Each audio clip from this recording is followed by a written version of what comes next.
আসসালামু আলাইকুম। সপ্তম শ্রেণীর সুপ্রিয় শিক্ষার্থীবৃন্দ, আশা করছি তোমরা সকলে ভালো আছো। আজকে শুরু করব তোমাদের বাংলা বইয়ের 123 নম্বর পৃষ্ঠা থেকে মিল শব্দ খুঁজি। ছড়া কবিতায় এক লাইনের শেষ শব্দের সাথে পরের লাইনের শেষ শব্দের মিল থাকে, যেমন পারে, ধারে, সরে, সারে।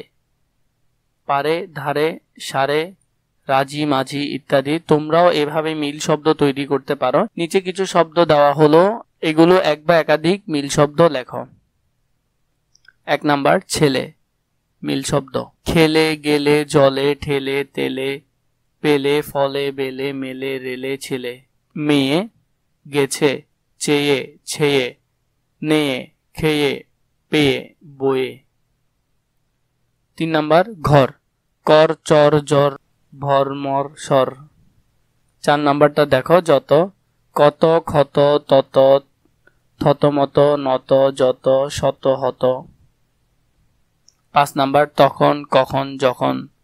6 নাম্বারটা দেখো, পারা, কার, খার, চার, গার, চার, তার, ধার, বার, বরাবর। এগুলো আরো অনেকগুলো আছে, লিখে নিতে পারো তোমরা চাইলে। 7 নাম্বার আধার, বাধার, সাদার, দাদার। আরো বাকিগুলো দেখে নিবা। 8 নাম্বার দেখো, কাল, খাল, গাল, খাল। এগুলো ভালো করে তোমাদের যদি জায়গা থাকে তাহলে তোমরা বাকিগুলো লিখবা, নাহলে কয়েকটা করে লিখবা, সমস্যা নেই।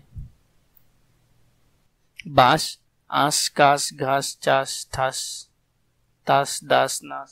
এগুলো লিখে নিবা ভালো করে। তোমাদের ছকে যতটুকু জায়গা হয় অতটুকুর মধ্যে যা আটে তা লিখে নিবা। 10 নম্বর জলা, কলা, গলা, চলা, ছলা, কলা, ডালা, তালা ইত্যাদি। এরপর 11 নম্বর দেখো দিন, ঋণ, চিন, জিন, টিন, তিন, তাধিন, ধিন, নিম, পিন। এগুলো ভালো করে লিখে নিবা। 12 নম্বরটা দেখো আসে, কাশে, ঘাসে, চাষে, তাসে, দাসে, নাসে। এগুলো তোমরা লিখে নিবা।